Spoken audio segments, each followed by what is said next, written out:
Αλλά αυτός ο δισταγμός στο να εμπιστευτεί τον κάθε έναν, γιατί και τον άντρα της εμπιστεύεται και το αφεντικό που την μπορεί να την απολύσει και τους φίλους ότι μπορεί να τη διώξουν, έτσι δεν εμπιστεύεται και το Θεό.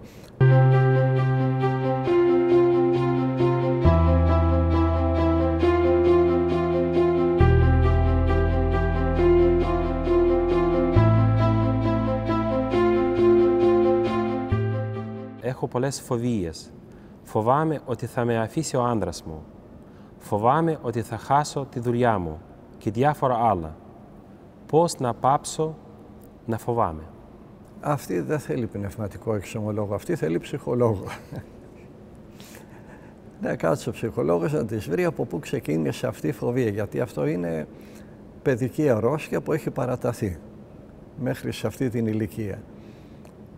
Μήπως την καταπιέζαν οι γονείς της, μήπως δεν της φερόντουσαν σωστά, μήπως την απειλούσανε, δεν την αφήσανε να αναπτύξει το κορίτσι αυτοπεποίθηση, να αναπτύξει αγωνιστικότητα, να είναι βέβαιη για τον εαυτό της.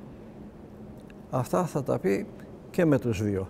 Στο πνευματικό θα εξομολογηθεί τις αμαρτίες, θα διαβάσει συγχωρητική ευχή για να έρθει η χάρις του Θεού. Και ο ψυχολόγος από την πλευρά την ανθρώπινη θα κάνει τη δική του δουλειά. Και τους δυο λοιπόν. Και το πνευματικό που δείχνει ταπείνωση, που ελκύει τη χάρη του Θεού, και τον ψυχολόγο. Δεν σημαίνει ότι είναι τρελή, δεν θα πάει σε ψυχίατρο. Άλλο τώρα αν είναι κάθε ψυχολόγος και ψυχίατρος, σε ψυχολόγο θα πάει. Μπορεί να φοβάται ότι θα την αφήσει ο άντρας της χωρίς κανένα λόγο. Ναι. Και από πού προέρχεται αυτή η φοβία? Δεν μπορείς να απαντήσεις. Πρέπει να βρει κανείς από πού προέρχεται η φοβία. Που οπωσδήποτε δείχνει έλλειψη εμπιστοσύνης στο Θεό. Δεν έχει εμπιστοσύνη στην αγάπη του Θεού. Δεν έχει εμπιστοσύνη στην παντοδυναμία του Θεού. Δεν έχει εμπιστοσύνη στη χάρη που μπορεί να στείλει ο Θεός.